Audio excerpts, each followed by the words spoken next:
Green India nursery ಅಂತ ನೀವು ಆ ಕಡೆಯಿಂದ ಬರ್ತಾ ಲೆಫ್ಟ್ ಸೈಡ್ಗೆನೆ ಇದೆ. ಗೊತ್ತಿಲ್ಲಾಗೆ ಎಷ್ಟೋ ಒಳ್ಳೆ ಕೆಲಸಗಳು ನಮ್ಮ ಕೈಯಿಂದ ಆಗ್ತಾ ಇರುತ್ತೆ. ಏನೋ ದೊಡ್ಡದಾಗಿ ಯಾರೋ ಮಾಡದಿರೋದೆಲ್ಲ ಮಾಡ್ತಾ ಇದಾರ, ಹೀಗೆ ಮಾಡ್ತಾ ಇದೀನಿ ಅಂತ ಹೇಳಕ್ಕಾಗಲ್ಲ. ಯಾಕಂದ್ರೆ ಅದು ಆತರ ಹೇಳಿದ್ರು ಸುಳ್ಳು ಅನ್ಸುತ್ತೆ ಅಲ್ಲ, ಅದನ್ನ ನಾನು ವಿಡಿಯೋ ಮಾಡಕ್ ಹೋಗಲ್ಲ. ಅಯ್ಯೋ ಬೇಡ ಬಿಡು ಅಂತ ಸುಮ್ಮನೆ ಆಗ್ಬಿಡ್ತೀನಿ. ಈ ಒಂದು ವರ್ಷದಲ್ಲಿ ಸಿಕ್ಕಾಪಟ್ಟೆ ಟ್ರಾವೆಲಿಂಗ್, ಆಮೇಲೆ ನನ್ನ ಹಳೆ ಫೋನಿಂದಾನೇ ಎಲ್ಲದಕ್ಕೂ ಕೂಡ ರಿಪ್ಲೈ ಮಾಡ್ತಾ ಇದೀನಿ. ಯಾಕಂದ್ರೆ ಒಂಟಿ ದೀಪ ಕೊಡಬಾರ್ದು. ಪಿತೃದೋಷಕ್ಕೆ ಏನಾದರೂ ರೆಮಿಡಿ ಹೇಳಿ ಮನೇಲೆ ಮಾಡುವಂಥದ್ದು ಅಂತ ಕೇಳಿದ್ದೀರಾ. ಹಾಗೆ ಅದ್ರ ಬಾಲನ ಮೇಲಿಂದ ಕೆಳಗಡೆ ಕೂದಲಿರುತ್ತಲ್ಲ ಅಲ್ಲಿ ತನಕ ಹೀಗೆ ಸಾವ್ರಿ ಮುಟ್ಟಿ ಹಾಕ್ತಿಲ್ಲ, ವಿಡಿಯೋ ಹಾಕ್ತಿಲ್ಲ, ಯಾಕೆ ಇಷ್ಟು ಲೇಟ್ ಮಾಡ್ತಾ ಇದ್ದೀರಾ ಅಂತ. ಏನೂ ಇಲ್ಲದೆ ಇರೋರು ಏನು ದಾನ ಮಾಡಬೇಕು ಇದ್ದೀರಾ, ಈ ಥರ ಎಲ್ಲ ಪ್ರಶ್ನೆ ಕೇಳಿದ್ರೆ ಏನು ಉತ್ತರ ಹೇಳೋಕ್ಕಾಗತ್ತೆ. ಮಾಟ ಮಂತ್ರಕ್ಕೆ ಏನಾದರೂ ಪರಿಹಾರ ತಿಳಿಸಿ ಅಂತ ಕೇಳಿದ್ದೀರಾ. ಮೊದಲು ಈ ಒಂದು ಕಾನ್ಸೆಪ್ಟನ್ನು ನಿಮ್ಮ ಮೈಂಡಿಂದ ತೆಗೆದುಬಿಡಿ. ಆಯ್ತು, ಮೊಬೈಲ್ನಲ್ಲಿ ಕೇಳೋ ಅಂಥದ್ದಾಗಿರಲಿ ಅಥವಾ ನೀವೇ ಕಲ್ತ್ಕೊಂಡು ಪ್ರತಿದಿನ ಹೇಳೋ ಅಂಥದ್ದು ತುಂಬ ಒಳ್ಳೆ ಎನರ್ಜಿ ಇರುತ್ತೆ ನಿಮಗೆ. ಜಗವೇ ನೀನು ಗೆಳತಿಯೇ. ಎಲ್ರಿಗೂ ನಮಸ್ಕಾರ. ಗೆಳತಿ ದಿನಚರಿಗೆ ನಿಮ್ಮೆಲ್ರಿಗೂ ಸ್ವಾಗತ. ಇವತ್ತು ಹೊರಗಡೆಯಿಂದನೇ ವಿಡಿಯೋ ಸ್ಟಾರ್ಟ್ ಮಾಡಿದ್ದೀನಿ. ಎಷ್ಟು ಚೆನ್ನಾಗಿದೆ ವೆದರ್ ಅಂತಂದರೆ, ನಿನ್ನೆ ಅಂತೂ ಸಖತ್ತಾಗಿ ಮಳೆ ಬಂತು, ಬಿಸಿಲು ಕಡಿಮೆ ಇದೆ, ವೆದರ್ ಅಂತೂ ಸಖತ್ತಾಗಿದೆ. ಒಂದೆರಡು ದಿನ ಮಳೆ ಬಂದಿದ್ದು ನೋಡಿ, ಒಣಗೋಗಿರೋ ಗಿಡಗಳೆಲ್ಲ ಚಿಗುರ್ಬಿಟ್ಟಿದೆ. ಮನೆ ಮುಂದೆ ಅಂತೂ ತುಂಬ ಚೆನ್ನಾಗಿ ಕಾಣಿಸ್ತಾ ಇದೆ. ಮತ್ತು ನಮ್ಮ ಪಾಟಲ್ಲೂ ಕೂಡ ಅಷ್ಟೇ, ಎಲೆ ಮೇಲೆ ಇರೋ ಧೂಳೆಲ್ಲ ನೀಟಾಗಿ ಹೋಗ್ಬಿಟ್ಟಿದೆ. ಮಳೆಗೂ ಅದಕ್ಕೂ ಚೆನ್ನಾಗಿ ಬಂದಿದೆ. ಎಲ್ಲ ಗಿಡನೂ ತುಂಬ ಫ್ರೆಶ್ಶಾಗಿ ಕಾಣಿಸ್ತಾ ಇದೆ. ಮತ್ತು ಇದೊಂದು ವಿಳ್ಯದೆಲೆ ಗಿಡನೂ ಅಷ್ಟೇ,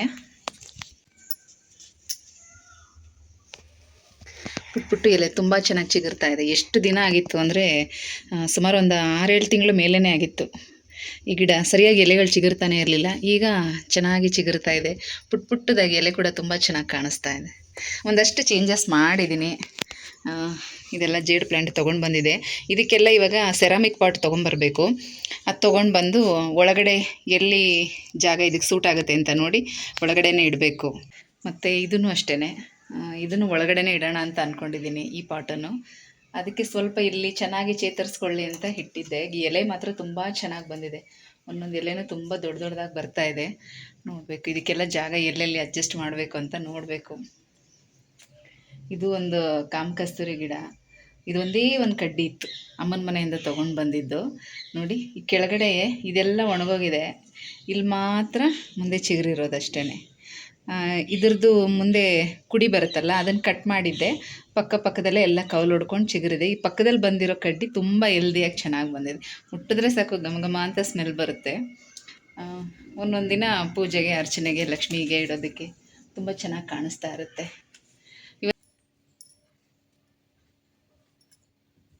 ಇವತ್ತು ಬುಧವಾರ ಅಲ್ವಾ, ದೇವಸ್ಥಾನಕ್ಕೆ ಹೋಗಿ ಬಂದಿದ್ದೆ. ಹಾಗೆ ಹೀಗೂ ರೆಡಿಯಾಗಿದ್ನಲ್ಲ ಅಂತ ಹಾಗೆ ವಿಡಿಯೋ ಸ್ಟಾರ್ಟ್ ಮಾಡಿದೆ. ತುಂಬ ಗ್ಯಾಪ್ ಆಗಿದೆ, ನನಗೂ ರೆಗ್ಯುಲರಾಗಿ ವಿಡಿಯೋ ಹಾಕೋದಕ್ಕೆ ಆಗ್ತಾನೆ ಇಲ್ಲ. ಸಾಕಷ್ಟು ಕ್ವಶನ್ ಎಲ್ಲ ಕೇಳ್ತಾ ಇದ್ದೀರಾ ನೀವು ಅಧಿಕ ಮಾಸದ ಪೂಜೆ ಬಗ್ಗೆ. ಇವತ್ತು ಅಂದರೆ ನೀವು ಯಾವ ಥರ ದಾನ ಮಾಡ್ತಾ ಇದ್ದೀರಾ, ಯಾವ ಥರ ಪೂಜೆ ಮಾಡ್ತೀರಾ.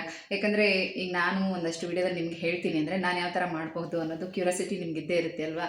ಅದ್ರ ಬಗ್ಗೆಲ್ಲ ಸಾಕಷ್ಟು ಪ್ರಶ್ನೆ ಕೇಳಿದ್ದೀರಾ. ಮತ್ತು ಈಗ 33 ರೂಪಾಯಿ ದಾನ ಮಾಡಬೇಕು ಅಂತಂದರೆ ಯಾವ ಥರ ಕೊಡಬೇಕು? ಕಾಯಿನ್ಸ್ ಕೊಡಬೇಕಾ, ನೋಟ್ ಕೊಡಬೇಕಾ, 10 ರೂಪಾಯಿದೇ ಕೊಡಬೇಕಾ, 20 ರೂಪಾಯಿದು ಕೊಡಬೇಕಾ, ನೋಟು ಕಾಯಿನ್ ಮಿಕ್ಸ್ ಮಾಡಿ ಕೊಡ್ಬೋದು, ಈ ಥರ ಎಲ್ಲ ಕೇಳಿದ್ದೀರಾ. ಇಷ್ಟೊಂದು ಕನ್ಫ್ಯೂಷನ್ ಯಾಕೆ ಮಾಡ್ಕೋತೀರಾ? 33 ರೂಪಾಯಿ ಕೊಡಬೇಕು ಅಂದಮೇಲೆ ಚಿಲ್ಲರೆ ಆದರೂ ಕೊಡ್ಬೋದು, ನೋಟ್ ಆದರೂ ಕೊಡ್ಬೋದು, ಒಟ್ಟಿನಲ್ಲಿ 33 ರೂಪಾಯಿ ದುಡ್ಡು ಕೊಡಬೇಕು ಅಷ್ಟೇ. ಮತ್ತು ಯಾವ ಥರ ಬೇಕಾದರೂ ಕೊಡ್ಬೋದು. ನೀವು ದೇವಸ್ಥಾನಕ್ಕೆ ಮಂಗಳಾರತಿ ತಟ್ಟೆಗಾದರೂ ಹಾಕ್ಬೋದು, ಹುಂಡಿಗಾದರೂ ಹಾಕ್ಬೋದು, ಪುರೋಹಿತರಿಗಾದರೂ ಕೊಡ್ಬೋದು, ಅಥವಾ ಭಿಕ್ಷುಕರಿಗಾದರೂ ಕೊಡ್ಬೋದು, ಅಥವಾ ಯಾರಿಗಾದರೂ ಅವಶ್ಯಕತೆ ಇರೋರಿಗೆ, ಮಕ್ಳಿಗಾದರೂ ನೀವು ಅಷ್ಟು ದುಡ್ಡಿಗೆ ಏನಾದರೂ ಚಾಕ್ಲೇಟ್ ತೊಗೊಂಡೋಗಿ ಕೊಡ್ಬೋದು, ತಿಂಡಿ ಕೊಡ್ಬೋದು, ಏನು ಬೇಕಾದರೂ ಮಾಡಿ. ಅಥವಾ ಅದೇ ದುಡ್ಡಿಗೆ ಒಂದಷ್ಟು ಬಿಸ್ಕೆಟೋ ಬಾಳೆಹಣ್ಣೋ ತೊಗೊಂಡು ಹಸುಗೆ, ನಾಯಿಗಳಿಗೆ ಅಥವಾ ಪಕ್ಷಿಗಳಿಗೆ ತಿನ್ನೋದಕ್ಕೆ ಏನಾದರೂ ಹಾಕಿ. ಒಟ್ಟಿನಲ್ಲಿ ಈ ಅಧಿಕ ಮಾಸ ಏನಿದೆ ಇದರಲ್ಲಿ ನಾವು ಯಾವ್ಯಾವ ರೀತಿಯಲ್ಲಿ ಒಳ್ಳೆ ಕೆಲಸ ಮಾಡ್ತೀವೋ ಅದೆಲ್ಲ ಕೂಡ ದಾನ ಧರ್ಮದ ಲೆಕ್ಕನೇ ಬರುತ್ತೆ. ನಾವು ಅದನ್ನು ಹೆಂಗೆ ಅಂದರೆ ಇವಾಗ ಯಾವ ಥರ ಅಂತಂದರೆ ಅದನ್ನು ಹೀಗೆ ಮಾಡಬೇಕು ಅಂತ ಏನಿಲ್ಲ. ಯಾವ ರೀತಿಯಲ್ಲಿ ನಾವು ಒಂದು ಒಳ್ಳೆ ಕೆಲಸ ಮಾಡ್ತೀವೋ ಅದೆಲ್ಲ ಕೂಡ ದಾನ ಧರ್ಮದ ಲೆಕ್ಕನೇ ಬರುತ್ತೆ. ತುಂಬ ಕನ್ಫ್ಯೂಷನ್ ಮಾಡ್ಕೊಳಕ್ಕೆ ಹೋಗಬೇಡಿ. ಮತ್ತು ದೇವರು ನಮ್ಮ ಕೈಲಿ ಒಳ್ಳೆ ಕೆಲಸ ಮಾಡಿಸ್ಬೇಕು ಅಂತ ಇದ್ದರೆ ಅದು ಯಾವ ರೂಪದಲ್ಲಿ, ಯಾವ ರೀತಿಯಲ್ಲಿ ಬೇಕಾದ್ರೂ ಮಾಡಿಸ್ತಾರೆ. ಈಗ ನಾವು ಒಂದು ದೇವಸ್ಥಾನಕ್ಕೆ ಹೋಗ್ತೀವಿ, ಚೇಂಜ್ ಇಲ್ಲ ಅಂಥೇಳಿ ಸ್ವಲ್ಪ ಜಾಸ್ತಿ, ಈಗ ಒಂದು 5 ರೂಪಾಯಿನೋ 10 ರೂಪಾಯಿನೋ ಮಂಗಳಾರತಿಗೆ ಹಾಕಬೇಕು ಅಂದ್ಕೊಂಡಿದ್ದೀವಿ, ಚೇಂಜ್ ಇಲ್ಲ ಅಂಥೇಳಿ ಒಂದು 20 ರೂಪಾಯಿ ಹಾಕಿರ್ತೀವಿ. ಅಥವಾ ಅನ್ಎಕ್ಸ್ಪೆಕ್ಟೆಡ್ ಆಗಿ ಪುರೋಹಿತರಿಗೆ ಏನಾದರೂ ಅಂದರೆ ಅರ್ಚಕರಿಗೆ ನಾವು ದುಡ್ಡು ಕೊಡಬೇಕು ಅಂತ ಅಂದ್ಕೊಂಡೇ ಇರಲ್ಲ ಬಿಡಿ, ಸುಮ್ಮನೆ ಯಾವುದೋ ಮೈಂಡಲ್ಲಿ ಇರ್ತೀವಿ, ಒಂದು 50 ರೂಪಾಯಿ ತೆಗೆದು ಅವ್ರಿಗೆ ಕೊಟ್ಟು ನಮಸ್ಕಾರ ಮಾಡ್ಕೋತೀವಿ. ಈ ಥರ ನಮಗೆ ಗೊತ್ತಿಲ್ಲಾಗೆ ಎಷ್ಟೋ ಒಳ್ಳೆ ಕೆಲಸಗಳು ನಮ್ಮ ಕೈಯಿಂದ ಆಗ್ತಾ ಇರುತ್ತೆ. ಹಾಗಾಗಿ ನಾವಿನ್ನೂ ಮಾಡಿಲ್ವಲ್ಲ, ಇನ್ನೂ ಕೊಟ್ಟಿಲ್ವಲ್ಲ, ಹೇಗೆ ಮಾಡಬೇಕು, ಹೇಗೆ ಕೊಡಬೇಕು, ಇವ್ರು ಹೇಗೆ ಮಾಡ್ತಾರೋ ಅಥವಾ ನಾನು ಮಾಡ್ತಾ ಇರೋದು ಸರಿನಾ ತಪ್ಪಾ ಅಂತ ತುಂಬಾ ಕನ್ಫ್ಯೂಷನ್ ಎಲ್ಲ ಮಾಡ್ಕೊಳಕ್ಕೆ ಹೋಗಬೇಡಿ ಆಯಿತಾ. ಮತ್ತು ಇನ್ನೊಂದೇನಂತಂದರೆ, ಈಗ ನೋಡಿ ಒಂದಷ್ಟು ಪ್ರಾಣಿಗಳಿಗೆ, ಪಕ್ಷಿಗಳಿಗೆಲ್ಲ ಊಟ ಹಾಕ್ತಾ ಇರ್ತೀವಿ, ಕುಡಿಯೋಕ್ಕೆ ನೀರು ಕೊಡ್ತಾ ಇರ್ತೀವಿ. ಮತ್ತು ಅಕಸ್ಮಾತ್ ಏನಾದರೂ ಯಾರಾದರೂ ಪೇಷಂಟ್ನ ನೋಡೋಕ್ಕೆ ಹೋದಾಗ ಅವ್ರಿಗೆ ಹಣ್ಣು ತೊಗೊಂಡು ಹೋಗಿರ್ತೀವಿ ಅಥವಾ ಅವ್ರ ಕೈಗೆ ದುಡ್ಡು ಕೊಟ್ಬಿಟ್ಟು ಬಂದಿರ್ತೀವಿ. ಇದೆಲ್ಲ ಕೂಡ ಅಷ್ಟೇ, ನಾವು ಬೇರೆ ದಿನಗಳಲ್ಲಿ ಮಾಡೋದಕ್ಕಿಂತ ಈ ಅಧಿಕ ಮಾಸದಲ್ಲಿ ಇಂಥ ಒಳ್ಳೆ ಕೆಲಸಗಳನ್ನ ನಾವು ಮಾಡಿದಾಗ ಅದಕ್ಕೆ ಒಳ್ಳೆ ಫಲ, ಅಂದರೆ ಅಧಿಕವಾದಂಥ ಫಲ. ಗೊತ್ತಿಲ್ಲದೆ ನಮ್ಮ ಹಿಂದಿನ ಜನ್ಮದಲ್ಲಾದರೂ ಏನಾದರೂ ನಾವು ಪಾಪಕರ್ಮಗಳು ಮಾಡಿದರೆ ಅದೆಲ್ಲ ಕಡಿಮೆ ಆಗೋವಂಥದ್ದು, ಒಳ್ಳೆ ಫಲಗಳು ಸಿಗುವಂಥದ್ದು. ಇವತ್ತು ನಾವು ಮಾಡಿರೋ ಈ ಒಳ್ಳೆ ಕೆಲಸ ಮುಂದಕ್ಕೆ ನಮಗೆ ಒಂದು ಪಾಸಿಟಿವ್ ಆಗಿ ಅದರ ಒಂದು ಒಳ್ಳೆ ಫಲ ನಮಗೆ ಸಿಗ್ತಾ ಹೋಗುತ್ತೆ. ನಮ್ಮ ಮಕ್ಳಿಗಾಗಿರ್ಬೋದು, ನಮಗಾಗಿರ್ಬೋದು ಸಿಗ್ತಾ ಹೋಗುತ್ತೆ ಅಷ್ಟೇ. ಇನ್ನು ನಾನು ಯಾವ ಥರ ಮಾಡ್ತೀನಿ ಅಂತ ಕೇಳಿದ್ರಿ ಅಲ್ವಾ. ಈಗ ಪ್ರತಿಯೊಂದೂ ಶೇರ್ ಮಾಡ್ಕೊಳ್ಳೋದಕ್ಕೆ ಆಗಲ್ಲ, ಅಂದರೆ ಅದೊಂದು ಅಷ್ಟು ಚೆನ್ನಾಗಿ ಕೂಡ ಇರಲ್ಲ. ಏನೋ ದೊಡ್ಡದಾಗಿ ಯಾರೋ ಮಾಡದೇ ಇರೋದೆಲ್ಲ ಮಾಡ್ತಾ ಇದ್ದಾರಾ, ಹಾಗೆ ಹಿಂಗೆ ಅಂತೆಲ್ಲ ಮಾತುಗಳು ಬಂದ್ಬಿಡುತ್ತೆ. ಯಾಕಂದರೆ ಬೇರೆಯವ್ರಿಗೆ ಹೇಳೋದಾಗಿರಲಿ, ಅವ್ರಿಗೆ ಬರೋ ಕಮೆಂಟ್ ಆಗಿರಲಿ, ಕೆಲವೊಂದು ನಾನು ನೋಡ್ತೀನಿ, ಇಲ್ಲ ಅಂತಲ್ಲ. ಹಾಗಾಗಿ ಇಂಥದ್ದು ಮಾಡಿ ಅಂತ ಏನು ಹೇಳ್ತೀನಿ ನಾನು ಕೂಡ ಅದನ್ನೇ ಮಾಡ್ತೀನಿ. ಮತ್ತು ತುಂಬ ದೊಡ್ಡದಾಗೆಲ್ಲ ಮಾಡಬೇಕು ಅಂತೇನಿಲ್ಲ. ತುಂಬ ದೊಡ್ಡದಾಗಿ ಜಾಸ್ತಿ ಕೊಟ್ಟರೆ ಮಾತ್ರನೇ ಅದಕ್ಕೆ ಒಳ್ಳೆ ಹೆಸರು ಬರೋದು, ಒಳ್ಳೆ ಫಲ ಸಿಗೋದು ಆ ಥರನೂ ಏನಲ್ಲ. ನಾನು ಕೂಡ ಅಷ್ಟೇ, ಎಷ್ಟಾಗುತ್ತೋ ನನಗೆ ಕೈಯಲ್ಲಿ ಎಷ್ಟಿದೆಯೋ, ನನಗೆ ಎಷ್ಟು ಸಾಧ್ಯ ಆಗುತ್ತೋ ಅಷ್ಟನ್ನೇ ಮಾಡೋದು. ಈಗ ನಾನು ಅಧಿಕ ಮಾಸದಲ್ಲಿ ಏನು ಮಾಡ್ತಾಯಿದ್ದೀನಿ ಅಂದರೆ, ಮಾಮೂಲಿಯಾಗಿ ನಾನು ಗಣೇಶನ ವ್ರತ ಮಾಡ್ತಾಯಿದ್ದೀನಿ 21 ದಿನ. ಅದ್ರ ಜೊತೆಗೆ ವಿಷ್ಣು ಸಹಸ್ರನಾಮ ಓದಬೇಕು ಅಂತ ಅಂದ್ಕೊಂಡೆ, ಬಟ್ ಆಗಲಿಲ್ಲ. ಹಾಗಾಗಿ ವಿಷ್ಣು ನಾಮ ಪಠನೆ ಮಾಡುವಂಥದ್ದು, ಅಂದರೆ ವಿಷ್ಣುವಿನ ನಾಮವನ್ನು ಜಪ ಮಾಡುವಂಥದ್ದು. ಓಂ ಪುರುಷೋತ್ತಮಯ ನಮಃ ಅಂತ ಇದನ್ನು 108 ಸಲ ಜಪ ಮಾಡುವಂಥದ್ದು. ಗಣೇಶನ ವ್ರತ ಏನು 21 ದಿನ ಸ್ಟಾರ್ಟ್ ಮಾಡಿದ್ದೀನಿ, ಅದ್ರ ಜೊತೆಗೇ ಇದನ್ನು ಕೂಡ ಮಾಡ್ತಾ ಇದ್ದೀನಿ. ಹನುಮಾನ್ ಚಾಲೀಸ್ನ ಪ್ರತಿದಿನ ಓದ್ತಾ ಇದ್ದೀನಿ. ಇದು 3ಅನ್ನು ನಾನು ಸಂಕಲ್ಪ ಮಾಡಿಕೊಂಡು 21 ದಿನ ಮಾಡಬೇಕು ಅಂತ ಸ್ಟಾರ್ಟ್ ಮಾಡಿದ್ದೀನಿ. ಆಲ್ರೆಡಿ ಆಗಿದೆ, ಒಂದು 15 ದಿನ ಆಗಿದೆ ಅಂತ ಅನಿಸುತ್ತೆ. ಇನ್ನೊಂದು 6-7 ದಿನ ಇದೆ, ಇನ್ನೊಂದು ವಾರ ಇದೆ ಅಂದ್ಕೊಳ್ಳಿ, ಮುಗಿತಾ ಬಂತು. ಮತ್ತು ಇದಾದಮೇಲೆ ಇನ್ನು ನಿಂಬೆಹಣ್ಣಿನ ದೀಪ ಹಚ್ತಾ ಇದ್ದೀನಿ. ಮೊದಲನೇ ವಾರ ದೀಪ ಹಚ್ಚೋದಕ್ಕೆ ಹೋದಾಗಲೇ ನಾನು ಅಲ್ಲೇ ಒಂದು 3 ಜನಕ್ಕೆ 11 ರೂಪಾಯಿ ತಾಂಬೂಲದ ಜೊತೆ ಇಟ್ಟು, ಮತ್ತು ನಾನು ಲಾಸ್ಟ್ ಟೈಮ್ ಕಾರ್ತಿಕ ಮಾಸದಲ್ಲಿ ಮತ್ತು ನಂಜನಗೂಡಿಗೆ ಹೋಗಿದ್ವಿ, ಅಲ್ಲಿ ದೀಪಗಳೆಲ್ಲ ನಾವು ಕೊಟ್ಟಿದ್ದೆಲ್ಲ ನೀವು ವಿಡಿಯೋದಲ್ಲಿ ನೋಡಿರ್ತೀರ. ಅದಿನ್ನೂ ಸ್ವಲ್ಪ ಉಳಿದಿತ್ತು, ಇನ್ನೂ ಒಂದು 2-3 ಪ್ಯಾಕೆಟ್ ಅಷ್ಟು ಉಳಿದಿತ್ತು. ಅದನ್ನು ಕೂಡ ತಾಂಬೂಲದ ಜೊತೆ ಇಟ್ಟು, ಅದ್ರ ಜೊತೆಗೆ 11 ರೂಪಾಯಿ ಇಟ್ಟು ದೇವಸ್ಥಾನದಲ್ಲೇ 3 ಜನಕ್ಕೆ ಕೊಟ್ಟೆ. ಮತ್ತು ಇನ್ನೂ ಒಂದು 4-5 ಜನ ಅಂದರೆ ಎಕ್ಸ್ಟ್ರಾ ಇದ್ದೇ ಇರ್ತಾರಲ್ವ, ಅವ್ರಿಗೆಲ್ಲ ಹಾಗೆ ಸಿಂಪಲ್ಲಾಗಿ ತಾಂಬೂಲ ಕೊಟ್ಟು ಕುಂಕುಮ ಕೊಟ್ಟಿದ್ದೆ. ಮೊದಲನೇ ವಾರನೇ ಇದಿಷ್ಟು ಮಾಡಿದ್ದೀನಿ, ಮತ್ತು ಪ್ರತಿ ವಾರ ಮಾಡಬೇಕು ಅಂತೇನಿಲ್ಲ. ಅದಲ್ಲದೆ ಈಗ ಅಕಸ್ಮಾತಾಗಿ ಮನೆಗೆ ಯಾರೇ ಬರಲಿ, ಪಕ್ಕದ ಮನೆಯವರು ಬಂದರೂ ಕೂಡ, ಇದು ಅಧಿಕ ಮಾಸ ಅಲ್ವ, ಹಾಗಾಗಿ ಅವ್ರಿಗೂ ಕೂಡ ಕುಂಕುಮ ಕೊಟ್ಟು ಕಳಿಸೋದು. ಮನೆಗೆ ಬಂದರೆ ಜಸ್ಟ್ ಸುಮ್ಮನೆ ಮಾತಾಡ್ಕೊಂಡು ಕೂತು ಮಾತಾಡೋಕೆ ಅಂತಲೇ ಬಂದಿರ್ತಾರೆ ಅಂದ್ಕೊಳ್ಳಿ, ಅವ್ರಿಗೂ ಕೂಡ ಹಾಗೆ ಕಳಿಸ್ಬಾರ್ದು, ಕುಂಕುಮ ಕೊಟ್ಟು ಕಳಿಸೋದು, ಈ ಥರ ಅಷ್ಟೇ. ತುಂಬ ದೊಡ್ಡದಾಗೇನೋ ಮಾಡೋವಂಥದ್ದು ಆ ಥರದ್ದೆಲ್ಲ ನಿಜವಾಗ್ಲೂ ಏನೂ ನಾನು ಮಾಡಿಲ್ಲ. ಮತ್ತು ಇದಿಷ್ಟೇ ನಾನು ಮಾಡ್ತಾ ಇರೋದು. ನಾವು ದಾನ ಮಾಡಬೇಕು ಅನ್ನೋದಕ್ಕಿಂತ ದೇವ್ರ ಸೇವೆ ಮಾಡ್ತೀವಲ್ಲ, ಅದು ಕೂಡ ತುಂಬಾ ಒಳ್ಳೆಯದು. ನಾವು ದೇವಸ್ಥಾನಕ್ಕೆ ಹೋಗಬೇಕು ಅಂತಲ್ಲ, ಮತ್ತು ತುಂಬ ದೊಡ್ಡದಾಗಿ ಹರಕೆ ಹೊತ್ಕೊಂಡು ಉರುಳು ಸೇವೆ ಮಾಡೋದು, ಮತ್ತೊಂದು ಮಾಡೋದು, ಆ ಥರದ್ದೆಲ್ಲ ಏನೂ ಅಲ್ಲ. ಈಗ ಮನೇಲಿ ಪ್ರತಿದಿನ ಬೇಗ ಎದ್ದೇಳಬೇಕು, ಮಾಮೂಲಿಯಾಗಿ ಬೇಗ ಎದ್ದೇಳೋದಕ್ಕೂ ಇಂಥ ಸಮಯದಲ್ಲಿ ನಾವು ಬೇಗ ಎದ್ದೇಳೋದಕ್ಕೂ ತುಂಬ ವ್ಯತ್ಯಾಸ ಇದೆ. ಈ ಟೈಮಲ್ಲಂತೂ ಕಂಪಲ್ಸರಿ ಪ್ರತಿದಿನ 5 ಗಂಟೆಗೆ ಎದ್ದೇಳ್ತಾ ಇದ್ದೀನಿ. ಮತ್ತು ಇನ್ನೇನಾದರೂ ಈಗ ಸೋಮವಾರ, ಶುಕ್ರವಾರ ನಾನು ದಿನ ಬೇರೆ ಇರುತ್ತೆ, ಕೆಲಸಗಳಿರುತ್ತೆ ಅನ್ನೋದಾದರೆ 4 ಗಂಟೆಗೆ ಎದ್ದೇಳ್ತೀನಿ. ಕರೆಕ್ಟಾಗಿ 5 ಗಂಟೆಗೆ ಎದ್ದೇಳ್ತೀನಿ. 6:30 ಅಷ್ಟರಲ್ಲಿ ಪೂಜೆ ಮುಗಿಸ್ತಾ ಇದ್ದೀನಿ.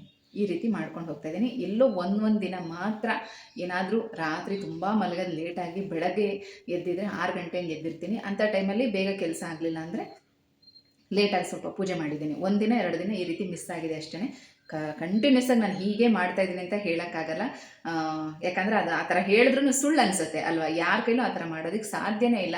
ಮನುಷ್ಯ ಅಂದಮೇಲೆ ಒಂದೊಂದು ದಿನ ಹುಷಾರು ತಪ್ಪೋದು, ಇನ್ನೊಂದು ಮತ್ತೊಂದು ಆಗ್ತಾನೇ ಇರುತ್ತೆ. ಪ್ರತಿದಿನ ನಾವು ಒಂದೇ ಥರ ಇರೋಕ್ಕಾಗಲ್ಲ. ಹಾಗಾಗಿ 1-2 ದಿನ ಮಿಸ್ ಆಗಿದೆ, ಸ್ವಲ್ಪ ಲೇಟಾಗೂ ಪೂಜೆ ಮಾಡಿದ್ದೀನಿ. ಆದರೆ ಆಲ್ಮೋಸ್ಟ್ ಡೈಲಿ ಬೇಗ ಎದ್ದು ಮಾಡ್ತಾ ಇದ್ದೀನಿ ಈ ಅಧಿಕ ಮಾಸದಲ್ಲಿ. ಇದಿಷ್ಟೇ ನಾನು ಮಾಡ್ತಾ ಇರೋದು. ಮತ್ತು ಇನ್ನೊಂದು ಏನಂದರೆ, ಈಗ ನನ್ನ ಫ್ರೆಂಡ್ ಜೊತೆ ಮಾತಾಡ್ಕೊಂಡಂಗೆ ಅವರು ನಾಳೆ ಸಂಕಷ್ಟಹರ ಚತುರ್ಥಿ ಇದೆಯಲ್ಲ, ಹಾಗಾಗಿ ಸಹಸ್ರನಾಮ ಪಾರಾಯಣ ಮಾಡೋಣ ಒಟ್ಟಿಗೆ ಸಾಮೂಹಿಕವಾಗಿ ಅಂತ ಹೇಳಿದ್ದಾರೆ. ಇಲ್ಲಿ ಜಾಸ್ತಿ ಯಾರು ಕಲ್ತಿಲ್ಲ, ನಮ್ಮ ಲೇಔಟಲ್ಲಿರೋರು ಯಾರು ಜಾಸ್ತಿ ಕಲ್ತಿಲ್ಲ. ನಾನು ಮತ್ತು ನನ್ನ ಫ್ರೆಂಡ್ ಇನ್ನೊಬ್ಬರು ಜ್ಯೋತಿ ಅಂತ ಅವರಿಬ್ಬರೇ ಕಲ್ತ್ಕೊಂಡಿರೋದು. ಹಾಗಾಗಿ ನಾವಿಬ್ಬರು ಮಾಡೋಣ, ಇನ್ನು ಯಾರಾದರೂ ಜಾಯ್ನ್ ಆದರೆ ಜಾಯ್ನ್ ಆಗಲಿ ಅಂತ ಹೇಳಿದ್ದಾರೆ. ಮತ್ತು ಇಲ್ಲಿದು ಒಂದು ವಾಟ್ಸಪ್ ಗ್ರೂಪ್ ಮಾಡಿದ್ದಾರೆ. ಏನಂದರೆ ಇಂಟ್ರೆಸ್ಟ್ ಅವ್ರಿಗೆ ಬರಬೇಕು, ಕಲಿಬೇಕು ಅನ್ನೋದು ಆಸಕ್ತಿ ಅವ್ರಿಗೆ ಬರಬೇಕು. ನಾವು ಬಲವಂತವಾಗೆಲ್ಲ ಮಾಡೋಕ್ಕಾಗಲ್ಲ. ನಮ್ಮದು ಹಳೆ ಟೀಮ್ ಆಗಿದ್ದರೆ ಆಲ್ಮೋಸ್ಟ್ ಒಂದು 20 ಜನ ಕಲ್ತಿದ್ವಿ. ತುಂಬ ಚೆನ್ನಾಗಿತ್ತು. ಯೋಗ ಕ್ಲಾಸಲ್ಲೆಲ್ಲ ನಮಗೆ ಚೆನ್ನಾಗಿ ಟ್ರೈನಿಂಗ್ ಕೊಟ್ಟಿದ್ರು. ಎಲ್ಲರದು ಒಂದೇ ಟೋನ್ ಬರುತ್ತೆ, ತುಂಬ ಚೆನ್ನಾಗಿತ್ತು. ಇದೀಗ ಫಸ್ಟ್ ಟೈಮ್ ನಾವು ಮಾಡ್ತಾ ಇರೋದು. ಸ್ಟಾರ್ಟ್ ಮಾಡಿದ್ರೆ ಈಗ ಫಸ್ಟ್ ಇಬ್ಬರು ಸ್ಟಾರ್ಟ್ ಮಾಡ್ತಾ ಇದ್ದೀವಿ. ಹಾಗಾಗಿ ಇಂಟ್ರೆಸ್ಟ್ ಇರೋರು ಕಲ್ತ್ಕೊಂಡು ಜಾಯ್ನ್ ಆದರೂ ಆಗ್ಬೋದು. ಹಾಗಾಗಿ ಇವಾಗ ಇದು ಪುರುಷೋತ್ತಮ ಮಾಸ ಅಲ್ವಾ, ವಿಷ್ಣು ಸಹಸ್ರನಾಮ ಮತ್ತು ಲಲಿತಾ ಸಹಸ್ರನಾಮ ಎರಡನ್ನೂ ಕೂಡ ಮಾಡೋಣ. ನಮ್ಮನೇಲಿ ಒಂದಿನ, ನಿಮ್ಮನೇಲಿ ಒಂದಿನ ಅಂತ ಹೇಳಿದ್ದಾರೆ. ಅದನ್ನು ಮಾತ್ರ ಮಾಡಬೇಕು. ಅದು ಹೇಗೆ ಮಾಡ್ತೀನಿ, ಹೇಗೆ ಪ್ರಿಪ್ರೇಷನ್ ಮಾಡ್ಕೊಳ್ತೀವಿ ಅನ್ನೋದನ್ನು ಮಾತ್ರ ನಿಮಗೆ ವಿಡಿಯೋದಲ್ಲಿ ಶೇರ್ ಮಾಡ್ತೀನಿ ಖಂಡಿತವಾಗ್ಲೂ. ಇದಿಷ್ಟೇ ನನ್ನ ಅಧಿಕ ಮಾಸದ ಪೂಜೆ, ದಾನ ಎಲ್ಲ ಕೂಡ ಅಷ್ಟೇ. ಇದನ್ನೆಲ್ಲ ವಿಡಿಯೋ ಮಾಡಿ ನಾನು ಈ ಥರ ತಾಂಬೂಲ ಕೊಟ್ಟೆ, ನಾನು ಈ ಥರ ದಾನ ಕೊಟ್ಟೆ, ನಿಜವಾಗ್ಲೂ ನನಗೆ ಆ ಥರ ಎಲ್ಲ ಹೇಳ್ಕೊಳ್ಳೋಕ್ಕೆ, ತೋರಿಸ್ಕೊಳ್ಳೋಕೆ ಖಂಡಿತ ನನಗೆ ಇಷ್ಟ ಆಗಲ್ಲ. ನಾನು ನಿಮಗೆ ಏನು ಹೇಳಿರ್ತೀನಿ ನಾನು ಅದನ್ನೇ ಮಾಡೋದು. ನಾನು ಏನು ಮಾಡ್ತೀನೋ ಅದನ್ನೇ ನಿಮಗೂ ಕೂಡ ಹೇಳೋದಷ್ಟೇ. ನಾವು ಒಂದು 10 ರೂಪಾಯಿ ದಾನ ಮಾಡಿದರೂ ಕೂಡ ಅದಕ್ಕೆ ತುಂಬ ದೊಡ್ಡ ಬೆಲೆ ಇರುತ್ತೆ ಯಾವಾಗಲೂ ಅಷ್ಟೇ. ಯಾಕಂದರೆ ನಾವೇನಾದರೂ ಕೊಡಬೇಕು ಅಂದಾಗ ಯಾವುದೇ ಇಂಟೆನ್ಷನ್ ಇಲ್ಲದೆ ಏನೋ ದೇವರೇ ಒಂದು ಒಳ್ಳೇದು ಮಾಡಪ್ಪ ಅಂತ ಹೇಳಿ ಕೊಟ್ಟಿರ್ತೀವಿ ಅಲ್ವಾ, ಅದು ತುಂಬಾ ಒಳ್ಳೆಯದು. ಮನಸ್ಸಿಂದ ನಾವು ಕೊಟ್ಟಿರ್ತೀವಿ, ತುಂಬ ಒಳ್ಳೆಯದು. ರಂಗೋಲಿ ಹಾಕ್ತಾ ಇರ್ತೀನಿ. ಇವಾಗ ಒಂದು 5 ದಿನ ಅಂತ ಸಂಕಲ್ಪ ಮಾಡ್ಕೊಂಡಿದ್ದೆ, 5 ದಿನ ರಂಗೋಲಿ ಹಾಕ್ತೀನಿ ಅಂತ. 5 ದಿನ ಒಂದೊಂದು ಹಾಕಿದ್ದೆ. ಒಂದು 2-3 ರಂಗೋಲಿ ಮಾತ್ರ ನಾನು ಶಾರ್ಟ್ಸ್ ವಿಡಿಯೋದಲ್ಲಿ ಹಾಕಿದ್ದೆ ಅಷ್ಟೇ. ಆ ಥರ ಹಾಕ್ತಾ ಇರ್ತೀನಿ. ಚೆನ್ನಾಗಿ ಬಂದಾಗ ನಾನು ವಿಡಿಯೋ ಮಾಡಿ ಶೇರ್ ಮಾಡ್ತೀನಿ. ಕೆಲವು ಸಲ ನಾನೇ ಸ್ವಲ್ಪ ಆತರವಾಗಿ ಗಡ್ಬಿಡಿಯಾಗಿ ಮಾಡಿರ್ತೀನಲ್ಲ, ಅದನ್ನು ನಾನು ವಿಡಿಯೋ ಮಾಡೋಕ್ಕೆ ಹೋಗಲ್ಲ.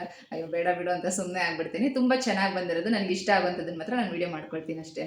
ಈಗ ನೋಡಿ, ನೀವೇ ನೋಡಿ, ಮನೆ ಕೆಲಸ ಮಾಡಿಕೊಂಡು, ಯೂಟ್ಯೂಬ್ ಮಾಡಿಕೊಂಡು, ಮತ್ತು ಟೈಲರಿಂಗ್ ಕೆಲಸ ಮಾಡಿಕೊಂಡು ಎಲ್ಲನೂ ಬ್ಯಾಲೆನ್ಸ್ ಮಾಡೋದು ತುಂಬ ಕಷ್ಟ ಆಗುತ್ತೆ. ಪಿನ್ ಟು ಪಿನ್ ಶೇರ್ ಮಾಡಬೇಕು ಅಂದರೆ ಸಾಧ್ಯನೇ ಇಲ್ಲ. ಎಷ್ಟೋ ವಿಡಿಯೋಸ್ ಇದೆ. ನಮ್ಮ ಹುಡುಗಂದು ಮದುವೆ ಆಗಿದ್ದಾಗಿರ್ಬೋದು, ಮತ್ತು ನಮ್ಮೂರಲ್ಲಿ ಒಂದು ಅಗ್ನಿಕೊಂಡ ಆಯಿತು, ವೀರಭದ್ರ ಸ್ವಾಮಿದು. ಅದೆಲ್ಲ ನಾನು ಇನ್ನೂ ವಿಡಿಯೋ ಹಾಕೇ ಇಲ್ಲ. ಎಷ್ಟು ಚೆನ್ನಾಗಾಯಿತು ಗೊತ್ತಾ ಅದೆಲ್ಲ. ಏನಂದರೆ ಈ ಒಂದು ವರ್ಷದಲ್ಲಿ ಸಿಕ್ಕಾಪಟ್ಟೆ ಟ್ರಾವೆಲಿಂಗ್, ಮತ್ತು ನಮ್ಮ ಊರಲ್ಲಿ ಸಿದ್ದಪ್ಪಾಜಿ ದೇವ್ರದೆಲ್ಲ ಪೂಜೆ ಆಗಿದ್ದು, ಊರಿಗೆ ಹೋಗೋದು, ದೇವಸ್ಥಾನಗಳಿಗೆ ಹೋಗೋದು, ಫಂಕ್ಷನ್ಗೆ ಹೋಗೋದು, ಸಿಕ್ಕಾಪಟ್ಟೆ ಓಡಾಟ. ಈ ಮಧ್ಯದಲ್ಲಿ ಕೆಲಸದ ಬ್ಯುಸಿನಲ್ಲಿ ನನಗೆ ರೆಗ್ಯುಲರಾಗಿ ವ್ಲಾಗ್ಸ್ನ ಹಾಕೋಕ್ಕಾಗ್ತಾಯಿಲ್ಲ. ತುಂಬ ಜನ ಕೇಳ್ತಾ ಇದ್ದೀರಾ. ಖಂಡಿತವಾಗ್ಲೂ ಟ್ರೈ ಮಾಡ್ತೀನಿ ರೆಗ್ಯುಲರಾಗಿ ವೀಡಿಯೋಸ್ನ ಹಾಕೋದಕ್ಕೆ ಅಂತ. ಈಗ ಒಂದಷ್ಟು ಪ್ರಶ್ನೆ ಕೇಳಿದಿರಲ್ಲ, ಈ ವಿಡಿಯೋದಲ್ಲೇ ಅದಕ್ಕೂ ಕೂಡ ಉತ್ತರ ಕೊಡ್ತೀನಿ. ಯಾಕಂದರೆ ನಂದು ಗೆಳತಿ ಚಾನಲ್ ನೋಡೋ ಅಂಥವ್ರು ಗೆಳತಿ ದಿನಚರಿನೂ ಕೂಡ ನೋಡ್ತಾ ಇರ್ತೀರ. ಹಾಗಾಗಿ ನಿಮಗೆ ಯೂಸ್ ಆಗುತ್ತೆ ಅಂಥೇಳಿ ಇದೇ ವಿಡಿಯೋದಲ್ಲೇ ನಾನು ನಿಮ್ಮ ಪ್ರಶ್ನೆಗಳಿಗೆ ಉತ್ತರ ಕೊಡ್ತಾ ಇದ್ದೀನಿ. ನೋಡಿ ಆಯಿತಾ, ನಿಮಗೆ ಉತ್ತರ ಸಿಗುತ್ತೆ ಅಂತ ಅಂದ್ಕೊಂಡಿದ್ದೀನಿ. ಒಂದು ಖುಷಿ ಏನಂದರೆ ಮಾಡೋ ಕಮೆಂಟ್ಸ್ಗೆಲ್ಲದಕ್ಕೂ ಉತ್ತರ ಕೊಡ್ತೀರಾ, ತುಂಬ ಖುಷಿಯಾಗುತ್ತೆ ಅಂತ ಪ್ರೀತಿಯಿಂದ ಹೇಳಿದ್ದೀರಾ. Thank you so much. ನನಗೆ ಎಷ್ಟಾಗುತ್ತೋ ಅಷ್ಟು ಖಂಡಿತವಾಗ್ಲೂ ನಾನು ರಿಪ್ಲೈ ಮಾಡ್ತೀನಿ. ಏನಂತಂದರೆ ನಾನು 2 ಫೋನ್ ಇಟ್ಕೊಂಡಿದ್ದೀನಿ ಆಯಿತಾ. 2 ಫೋನಲ್ಲೂ ಒಂದೇ ಜಿಮೇಲ್ ಐ ಡಿ. ಏನಂದರೆ ನನಗೆ ವಿಡಿಯೋ ಮಾಡೋದಕ್ಕೊಂದು, ಅಪ್ಲೋಡ್ ಮಾಡೋದಕ್ಕೊಂದು ಬೇಕಂಥೇಳಿ 2 ಯೂಸ್ ಮಾಡೋದ್ರಿಂದ ಕೆಲವೊಂದು ಸಲ ಇನ್ನೊಂದು ಫೋನಿಂದ ನಾನು ರಿಪ್ಲೈ ಮಾಡಿದಾಗ ಅದು ನಿಮಗೆ ಬರಲ್ಲ ಅಂತ ಅನ್ಕೋತೀನಿ. ತುಂಬ ಸಲ ಹೇಳ್ತಾ ಇರ್ತೀರ ನೀವು ರಿಪ್ಲೈನೇ ಮಾಡಿಲ್ಲ ಕೆಲವೊಂದಕ್ಕೆ ಅಂತ. ಆದರೆ ನಾನು ರಿಪ್ಲೈ ಮಾಡಿರ್ತೀನಿ, ಅದು ಬಂದಿರಲ್ಲ. ಅದಕ್ಕೆ ಈಗ ಏನು ಮಾಡ್ತಾಯಿದ್ದೀನಿ, ಮಾಮೂಲಿ ನನ್ನ ಹಳೆ ಫೋನಿಂದನೇ ಎಲ್ಲದಕ್ಕೂ ಕೂಡ ರಿಪ್ಲೈ ಮಾಡ್ತಾಯಿದ್ದೀನಿ. ಯಾಕಂದರೆ ರಿಪ್ಲೈ ಎಲ್ಲ ಒಂದೇ ಫೋನಲ್ಲಿ ಇರಲಿ ಅಂಥೇಳಿ ಈಗ ಒಂದೇ ಫೋನಿಂದ ಮಾಡ್ತಾಯಿದ್ದೀನಿ. ಇನ್ಮೇಲೆ ನಿಮ್ಗೆ ಆ ಥರ ಪ್ರಾಬ್ಲಮ್ ಆಗಲ್ಲ. 16 ಸೋಮವಾರದ ವ್ರತ ಮಾಡ್ತಾರೋರಿಗೆ 8ನೇ ತಾರೀಕು 4ನೇ ಸೋಮವಾರ ಬರುತ್ತೆ. ಅಂದರೆ ಆವತ್ತು ವಿಸರ್ಜನೆ ಮಾಡಬಹುದಾ, ಅಥವಾ 5ನೇ ಸೋಮವಾರ ಅಮಾವಾಸ್ಯೆ ಇರುತ್ತೆ ಅವತ್ತು ಮಾಡ್ಬೋದಾ ಅಂತ ಕೇಳಿದ್ದೀರ. 4 ಸೋಮವಾರಕ್ಕೆ ನೀವು ಎಂಡ್ ಮಾಡಿದ್ರೆ ಒಳ್ಳೆಯದು. ಅಕಸ್ಮಾತ್ ಪೀರಿಯಡ್ಸ್ ಡೇಟಿಂದ ಏನಾದರೂ ಒಂದು ಸೋಮವಾರ ನಿಮಗೆ ಸ್ಕಿಪ್ ಆಗಿದ್ರೆ 15ನೇ ತಾರೀಕು ಅಮಾವಾಸ್ಯೆ ಇರುತ್ತೆ. ಅಮಾವಾಸ್ಯೆ ದಿನ ವಿಸರ್ಜನೆ ಮಾಡೋದಕ್ಕಾಗಲ್ಲ.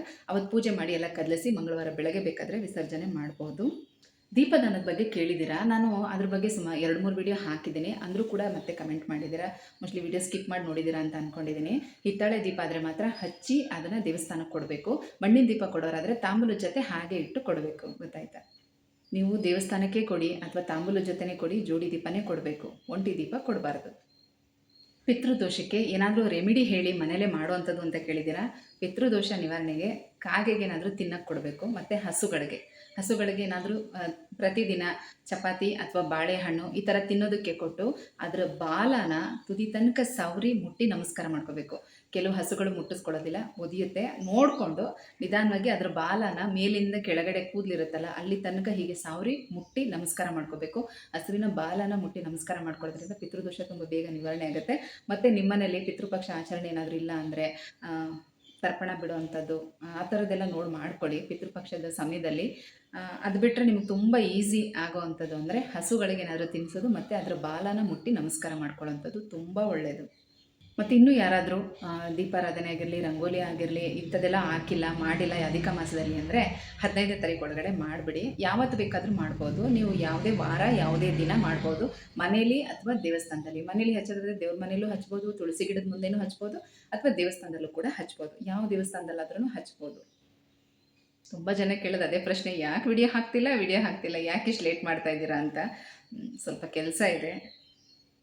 ಇನ್ನೊಬ್ಬರು ಕೇಳಿದ್ದೀರಾ, ಏನೂ ಇಲ್ಲದೆ ಇರೋರು ಏನು ದಾನ ಮಾಡಬೇಕು, ತುಂಬ ಪ್ರಾಬ್ಲಮ್ ಇರೋರು ಏನು ಮಾಡಬೇಕು ಅಂತ ಕೇಳಿದ್ದೀರಾ. ಈ ಥರ ಎಲ್ಲ ಪ್ರಶ್ನೆ ಕೇಳಿದ್ರೆ ಏನು ಉತ್ತರ ಹೇಳೋಕ್ಕಾಗತ್ತೆ ಹೇಳಿ ಅಲ್ವಾ? ನಿಮ್ಮ ಶಕ್ತ್ಯಾನುಸಾರ ಅಂತ ಅದಕ್ಕೇ ಹೇಳೋದು. ನಿಮ್ಮ ಹತ್ರ ಇದ್ದರೆ ಮಾಡಿ, ಇಲ್ಲ ಅಂದರೆ ಇಲ್ಲ. ಅಟ್ಲೀಸ್ಟ್ ನಾವು ದಾನ ಕೊಡಲೇಬೇಕು ಅಂತೇನಿಲ್ಲ. ಮನಸ್ಸಿಂದ ದೇವರ ಸೇವೆನಾದರೂ ಮಾಡ್ಬೋದು. ನಾವು ಮನಸ್ಸಿಂದ ಭಗವಂತನ ಪ್ರಾರ್ಥನೆ ಮಾಡ್ಬೋದು, ಸ್ತೋತ್ರಗಳನ್ನು ಹೇಳ್ಬೋದು, ಜಪ ಮಾಡ್ಬೋದು, ಇಷ್ಟಾದರೂ ಮಾಡ್ಬೋದಲ್ವಾ? ಹಾಗೆ ಇನ್ನೊಬ್ಬರು ಮಾಟ ಮಂತ್ರಕ್ಕೆ ಏನಾದರೂ ಪರಿಹಾರ ತಿಳಿಸಿ ಅಂತ ಕೇಳಿದ್ದೀರಾ. ಮೊದಲು ಈ ಒಂದು ಕಾನ್ಸೆಪ್ಟನ್ನು ನಿಮ್ಮ ಮೈಂಡಿಂದ ತೆಗೆದುಬಿಡಿ, ಆಯಿತಾ? ಯಾರೋ ಮಾಡಿಸ್ತಾರೆ, ತೊಂದರೆ ಆಗ್ತಾಯಿದೆ ಅನ್ನೋದು, ಅದು ಒಂದ್ಸಲಿ ತಲೆಯಲ್ಲಿ ಬಂದುಬಿಡ್ತು ಅಂದರೆ ಪ್ರತಿಯೊಂದು ಸಮಸ್ಯೆಗೂ ಅದೇ ಕಾರಣ ಇರ್ಬೋದು ಅಂತ ಅನಿಸುತ್ತೆ. ಇವಾಗಿನ ಕಾಲದಲ್ಲಿ ಅದಕ್ಕೆಲ್ಲ ತುಂಬ ಖರ್ಚಾಗುತ್ತೆ. ಅಷ್ಟೊಂದೆಲ್ಲ ಖರ್ಚು ಮಾಡಿ ಒಂದು ವ್ಯಕ್ತಿ ಮೇಲೆ ಅದು ಇದು ಮಾಡ್ತಾರೆ ಅಂದರೆ ಅದು ಖಂಡಿತವಾಗ್ಲೂ ನಂಬಕ್ಕೆ ಸಾಧ್ಯ ಇಲ್ಲ. ಏನಂದರೆ ಒಂದು ಬ್ಯಾಡ್ ಎನರ್ಜಿ ಅಥವಾ ಒಂದು ನೆಗೆಟಿವಿಟಿ ಅಂತ ಬೇಕಾದರೆ ಅನ್ಕೋಬೋದು. ಒಂದು ದೃಷ್ಟಿ ಆಗಿದೆ, ಯಾರೋ ನೋಡಿದ್ರು ಏನೋ ದೃಷ್ಟಿ ತಾಕ್ತು, ಅದನ್ನು ನಿವಾರಣೆ ಮಾಡ್ಕೋಬೋದು. ಈ ಥರದ್ದೆಲ್ಲ ಬೇಕಾದರೆ ತಿಳ್ಕೊಳ್ಳಿ. ಒಂದು ಹೇಳ್ತೀನಿ, ಮನೆ ಮುಂದೆ ತುಳಸಿ ಗಿಡ ಇಟ್ಕೊಳ್ಳಿ. ಯಾವುದೇ ಒಂದು ಬ್ಯಾಡ್ ಎನರ್ಜಿ ಅನ್ನೋದು ಮನೆ ಒಳಗಡೆ ಬರಲ್ಲ. ಮತ್ತು ಯಾವ ಮನೆಯಲ್ಲಿ ಬೆಳಗ್ಗೆ ಸಂಜೆ ದೀಪಾರಾಧನೆ ಆಗುತ್ತೆ ಅಂದರೆ ವ್ರತ ಎಲ್ಲ ಮಾಡಬೇಕು ಅಂತಲ್ಲ, ಬೆಳಗ್ಗೆ ಸಂಜೆ ದೇವ್ರ ದೀಪ ಹಚ್ಚಿ ಪೂಜೆ ಮಾಡ್ತಿರೋ ಅಂಥ ಮನೇಲಿ ಯಾವುದೇ ರೀತಿ ನೆಗೆಟಿವಿಟಿ ಅನ್ನೋದು ಇರೋದಿಲ್ಲ. ಇದು ಪುರೋಹಿತರೆ ಹೇಳಿರುವಂಥದ್ದು, ಆಯಿತಾ? ಏನೇ ವಾಸ್ತುದೋಷ ಇರಲಿ, ಏನೇ ಇರಲಿ, ಪ್ರತಿದಿನ ಬೆಳಗ್ಗೆ ಆಗಲಿಲ್ಲ ಅಂದರೂ ಸಂಜೆ ಅಂತೂ ಕಂಪಲ್ಸರಿ ಮನೆಗಳಲ್ಲಿ ದೀಪ ಹಚ್ಚಬೇಕಂತೆ.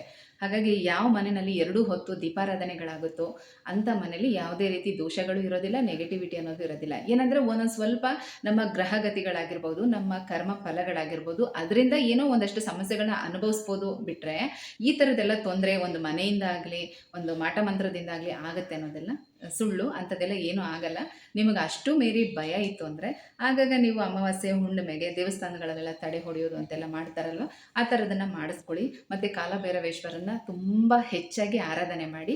ನಿಮಗೆ ದೇವಸ್ಥಾನಕ್ಕೆ ಹೋಗಿ ದೀಪ ಹಚ್ಚೋಕ್ಕೆಲ್ಲ ಆಗಲ್ಲ ಅಂದರೆ ಪ್ರತಿದಿನ ಕಾಲಭೈರವ ಅಷ್ಟಕ ನಿಮ್ಮ ಮೊಬೈಲ್ನಲ್ಲಿ ಕೇಳೋವಂಥದ್ದಾಗಿರಲಿ, ಅಥವಾ ನೀವೇ ಕಲ್ತ್ಕೊಂಡು ಪ್ರತಿದಿನ ಹೇಳೋ ಅಂಥದ್ದು, ಈ ಥರದ್ದೆಲ್ಲ ಮಾಡ್ಕೊಂಡು ಬನ್ನಿ. ತುಂಬ ಒಳ್ಳೆ ಎನರ್ಜಿ ಇರುತ್ತೆ ನಿಮಗೆ. ಹಾಗೆ ಸಂಕಷ್ಟಹರ ಚತುರ್ಥಿ ವ್ರತದ ಬಗ್ಗೆ ಒಂದಷ್ಟು ಪ್ರಶ್ನೆ ಕೇಳಿದ್ದೀರಾ. ತುಂಬ ಕನ್ಫ್ಯೂಷನ್ ಇತ್ತು ಬಿಡಿ, 3ನೇ ತಾರೀಕು ಮಾಡೋದಾ 4ನೇ ತಾರೀಕು ಮಾಡೋದಾ ಅಂತ. ಆಲ್ಮೋಸ್ಟ್ ನಾನು ಕೂಡ ತುಂಬ ವಿಚಾರಿಸಿನೇ ಹೇಳಿದ್ದೀನಿ, 4ನೇ ತಾರೀಕು ಮಾಡ್ಬೋದು ಅಂತ ಹೇಳಿದ್ದಾರೆ. ನಮ್ಮ ಕಡೆಯೂ ಕೂಡ 4ನೇ ತಾರೀಕೆ ಮಾಡ್ತಾ ಇರೋದು. ಹಾಗಾಗಿ ನಾನು ಅದನ್ನೇ ಹೇಳಿದ್ದೀನಿ, ನಾನು ಕೂಡ 4ನೇ ತಾರೀಕೆ ಮಾಡೋದು. ಆಲ್ರೆಡಿ ತುಂಬ ಜನ ಗೊತ್ತಿಲ್ಲದೆ 3ನೇ ತಾರೀಕು ಮಾಡಿದ್ದೀರಾ, ಇವತ್ತು ಮಾಡಿದ್ದೀರಾ ಅಂದರೆ ಏನೂ ತೊಂದರೆ ಇಲ್ಲ. ಒಳ್ಳೆಯದೇ. ರಾತ್ರಿ 9:30 ನಂತರ ನೀವು ಚಂದ್ರನ ನೋಡಿ ಅರ್ಘ್ಯ ಕೊಟ್ಟು ಆಮೇಲೆ ಉಪವಾಸನ ಬಿಡಿ, ಏನೂ ತೊಂದರೆ ಇಲ್ಲ. ನಾಳೆ ಸಾಧ್ಯ ಆದರೆ ದೇವಸ್ಥಾನಕ್ಕೆ ಹೋಗಿ ಬನ್ನಿ, ಗಣೇಶನ ದೇವಸ್ಥಾನಕ್ಕೆ ಹೋಗಿ ಅರ್ಚನೆ ಎಲ್ಲ ಮಾಡಿಸ್ಕೊಂಡು ಬನ್ನಿ. ಮತ್ತು ನಾಳೆ ಕೂಡ ಉಪವಾಸ ಮಾಡಬೇಕು ಅಂತೇನಿಲ್ಲ. ಇವತ್ತು ಮಾಡಿರೋರು ದಯವಿಟ್ಟು ನಾಳೆ ಮಾಡಬೇಡಿ. ನಾಳೆ ಮಾಡೋವಂಥವ್ರು ಮಾತ್ರ ನಾಳೆ ಉಪವಾಸ ಇದ್ದು ಗಣಪತಿ ಸಂಕಷ್ಟಹರ ಚತುರ್ಥಿ ವ್ರತವನ್ನು ಮಾಡಿ. ಇದನ್ನು ವಿಭುವನ ಸಂಕಷ್ಟಹರ ಚತುರ್ಥಿ ಅಂತ ಹೇಳ್ತಾರೆ. ಮತ್ತು ಇನ್ನೊಂದೇನೆಂದರೆ ಕೆಲವರು ಸಂಕಷ್ಟಹರ ಚತುರ್ಥಿ ಆಚರಣೆ ಮಾಡಲ್ಲ, ಅಂಥವರು ಈ ಅಧಿಕ ಮಾಸದಲ್ಲಿ ಮಾಡ್ಬೋದಾ ಅಂತ ಕೇಳಿದ್ದೀರಾ. ಖಂಡಿತವಾಗ್ಲೂ ಮಾಡಿ. ಆದರೆ ನೀವೇನು ಸಂಕಲ್ಪ ಮಾಡ್ಕೊಳಕ್ಕೆ ಹೋಗ್ಬೇಡಿ, ನಾನು ಇಷ್ಟು ಚೌತಿ ಮಾಡ್ತೀನಿ. ಕೆಲವರೆಲ್ಲ 21 ಚೌತಿ ಮತ್ತು 48 ಚೌತಿ ಮಾಡ್ತೀನಿ ಅಂತೆಲ್ಲ ಸಂಕಲ್ಪ ಮಾಡ್ಕೊಂಡಿರ್ತಾರೆ. ಹಾಗಾಗಿ ನೀವೇನು ಸಂಕಲ್ಪ ಮಾಡಬೇಡಿ. ಈ ಒಂದು ಚೌತಿ ಮಾಡೋದಕ್ಕೆ ನನಗೆ ಇಷ್ಟ ಇತ್ತು, ನಾನು ಮಾಡ್ತಾ ಇದ್ದೀನಿ ಅಂತ ಅಂದ್ಕೊಂಡು ಇದೊಂದು ಚೌತಿನ ಮಾಡಿ ಬಿಡ್ಬೋದು, ಏನು ತೊಂದರೆ ಇಲ್ಲ. ಇದೊಂದು ಮೇನ್ ಪ್ರಶ್ನೆ ಕೇಳಿದ್ದು. ತುಳಸಿ ಪಾಟ್ ತೊಗೊಂಬಂದಿದ್ನಲ್ಲ, ಅದರದ್ದು ಅಡ್ರೆಸ್ ಹೇಳಿ ಅಂತೆಲ್ಲ ಕೇಳಿದ್ರಿ. ನನ್ನ ಗ್ರೀನ್ ಇಂಡಿಯಾ ನರ್ಸರಿ ಅಂತ ರಾಮೋಹಳ್ಳಿ ಬಸ್ ಸ್ಟಾಪಿಂದ ಸ್ವಲ್ಪ ಮುಂದೆ ಬಂದರೆ ಒಂದು ರಾಯರ ಮಠ ಸಿಗುತ್ತೆ, ರಾಘವೇಂದ್ರ ಸ್ವಾಮಿ ದೇವಸ್ಥಾನ. ಅಲ್ಲಿಂದ ಒಂದು 4-5 ಹೆಜ್ಜೆ ಇಟ್ಟರೆ ಪಕ್ಕದಲ್ಲೇನೆ ಇದೆ. ನೀವು ಆ ಕಡೆಯಿಂದ ಬರ್ತಾ ಲೆಫ್ಟ್ ಸೈಡ್ಗೆನೆ ಇದೆ ಈ ಒಂದು ಪಾಟ್ ಅಂಗಡಿ ಮತ್ತು ನರ್ಸರಿ. ಎಲ್ಲ ರೀತಿಯ ಇಂಡೋರ್ ಔಟ್ಡೋರ್ ಪ್ಲಾಂಟ್ಸು ಇಲ್ಲಿ ಸಿಗುತ್ತೆ. ಎಲ್ಲ ವೆರೈಟಿ ಪಾಟ್ಗಳು ಕೂಡ ಇಲ್ಲಿ ಸಿಗುತ್ತೆ.